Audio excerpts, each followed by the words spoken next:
찰나의 역전 전 번연 25번 6억들. 크리스찬은 성실히 지금까지 순례길을 해서 경험한 것을 들음으로써 영적으로 더욱 풍성해진다. 성실, 제가 알기에 당신은 절망의 수렁에 빠졌지만 저는 절망의 수렁을 피해 의염이 없이 좁음까지 올라왔습니다. 다만 바람둥이라는 여인을 만났는데 그녀에게 저에게 못된 짓을 하려고 했습니다. 크리스찬, 당신이 그녀의 꿈을 피했다니 참으로 다행입니다. 요셉도 그녀 때문에 어려움에 처했으나 당신처럼 그녀를 피하다가 생명을 잃을 뻔했습니다. 그런데 그녀가 당신에게 어떻게 행했습니까?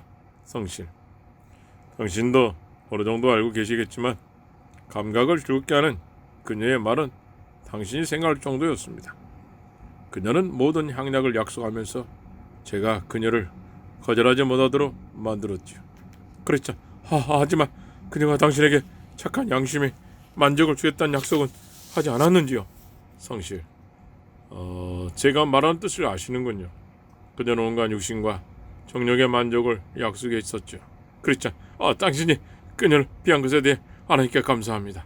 음녀의 입은 깊은 함정이라 이와의 노를 당하는 자가 거기 빠지니라. 잠언서 22장 10절 말씀하셨습니다.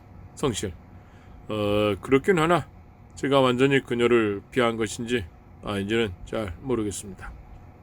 크리스찬, 왜요? 저는 당신이 그녀의 욕망을 허락하지 않았다고 생각하는데요. 성실, 아닙니다. 저는 저 자신을 더럽히지 않았습니다. 전에 보았던 오래된 문장을 기억했기 때문이죠. 그 걸음은 음모로 나아가나니 저는 그녀의 외모에 이욕되지 않으려고 눈을 감았습니다. 그러자 그녀는 저에게 욕을 퍼부었습니다. 그리고 저는 길을 계속 갔습니다. 크리스찬, 오는 도중에 다른 공격을 받지 않았습니까? 성실, 제가 고난의 언덕이라 부르는 곳에 기슭에 이르렀을 때 매우 늙은 노인을 만났습니다. 너는 제가 무엇을 하는 자였으며 어디로 가는지를 물었습니다. 저는 순례자이며 천성의 도시를 향해 가는 줄이라고 대답했죠. 그랬더니 노인은 너는 정직한 친구같이 보이는데 내가 주는 싹스로 만족하면서 같이 살지 않겠느냐? 라고 말했습니다. 그래서 저는 노인의 이름과 사는 곳을 물어보았습니다. 노인은 자신의 이름이 첫사람 아담이라며 기만의 도시에 산다고 대답했습니다. 그래서 제가 다시 하는 일은 무엇이며 일한 것에 대해 얼마나 삭스를 줄 수 있습니까? 라고 물었습니다. 노인은 일은 많은 쾌락이며 일에 대한 삭스는 내 상속자가 되는 것이야 라고 대답했습니다. 그래서 저는 무슨 집에서 살며 다른 종들은 얼마냐고 더 물었습니다. 노인은 제게 자신의 집에서는 세상에서 맛있는 것들을 계속 먹을 수도 있고 종들은 자기 자신의 자손들이라고 했습니다. 그리고 노인에게는 육신의 정력, 안목의 정력, 이생의 자랑이라는 딸이 있는데 제가 원한다는 그들 모두와 결혼해도 된다고 말했습니다. 요한일서 2장 10절 말씀. 그래서 제가 얼마나 저와 오래 살기 원하십니까? 라고 물었더니 자기가 살아있는 한 같이 살자고 했습니다. 크리스찬, 그래요. 결국 노인과 당신은 어떤 결론을 내렸는지요? 성실, 그야 물론 처음에는 저 자신도 어느 정도 노인과 같이 가고자 하는 마음이 있었습니다.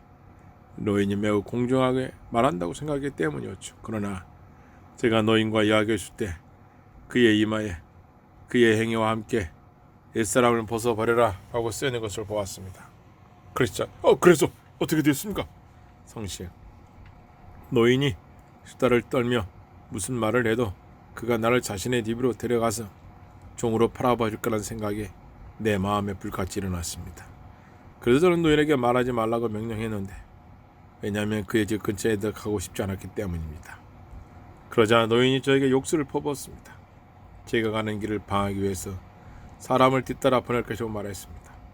제가 노인에게서 떠내려고 돌아서자 노인이 제 몸을 붙잡고 등을 세차게 잡아당기는데 마치 제 몸이 떨어져 나간 것 같았습니다. 그래서 저는 오라, 나는 곤고한 자로다. 로마서 7장 24절 말씀 소리쳤고 얼른 산으로 뛰어 올라갔습니다. 마침내 제가 산의 중턱쯤에 이르러 뒤돌아보니 어떤 사람이 바람처럼 빠르게 저희들을 따라오고 있었습니다. 결국 그는 바로 정자가 있는 부근에서 저를 따라잡았습니다. 그래서 그 정자요. 제가 시기 위에 앉았다가 잠에 빠져서 가슴에 간직이 있던 두루마리를 잃어버렸던 것입니다. 성실, 선한 형제여, 제 말을 끝까지 들어보세요. 그 남자가 저를 따라잡자마자 내려치는 바람에 저는 죽은 자처럼 쓰러져 누워 있었습니다. 저는 다시 정신을 조금 차리고 나서 왜 나에게 이렇게 냐고 물었습니다. 그는 내가 은밀히 첫 번째 아담에게 마음이 끌렸기 때문이라고 말했습니다. 이 말과 함께 그는 다시 내 가슴을 치명적으로 때렸고 저는 뒤로 자빠져서 죽은 자처럼 그의 팔꿈치 밑에 누워 있었습니다. 그리고 다시 정신이 들자 그에게 자비를 베풀어 달라고 울고 있었습니다. 그러나 그는 자비를 베푸는 방법을 모른다면서 다시 저를 때려 눕혔습니다. 어떤 분이 다가와서 그를 말하지 않았다면 분명히 그가 저를 죽였을 것입니다. 그랬죠. 그를 만난 사람은 누굽니까? 성실, 처음에는 그를 알아보지 못했지만 그가 옆으로 지나갈 때 그의 양손과 옆구리에 구멍이 있는 것을 보았습니다. 그래서 그분이 주님이시라는 결론을 내렸습니다. 그러다 저는 언덕 위로 올라갈 수 있었습니다. 그렇죠. 당신을 따라잡은 사람 무엇입니까? 그는 자신의 법을 어긴 이들에게 용서를 베푸는 법을 모르며 그걸 용서하지 않습니다. 성실, 저도 그것을 잘 알고 있습니다. 제가 그를 만난 것이 이번이 처음이 아닙니다. 제가 고향에서 평안히 살고 있을 때 저에게서 말하기를 만약 제가 이곳에 계속 머문다면 우리 집을 모두 태워버렸다만 했습니다. 그랬죠. 당신 모세를 만난 쪽에서 언덕 꼭대기에 있는 집을 보시지 못했습니까? 성실, 예, 제가 그곳에 이를 때 집 앞에 사자도 있었습니다. 그때가 정오였기 때문에 저는 사자들이 자고 있다고 생각했습니다. 그리고 해가 지기까지는 시간이 많이 있었기 때문에 문지기를 지나쳐 언덕 위로 내려갔습니다. 그랬죠. 문지기가 저에게 얘기했는데 당신이 저 지나서 보았다고 했습니다. 그러나 당신이 그 집을 방문했으면 좋을 뻔했습니다. 왜냐하면 그들은 당신에게 아주 보기 드문 진품을 많이 보였을 것입니다. 그것들은 당신이 죽는 날까지 잊지 않을 것이기 때문입니다. 그런데 겸손의 골짜기에서 아무도 만나지 못했습니까?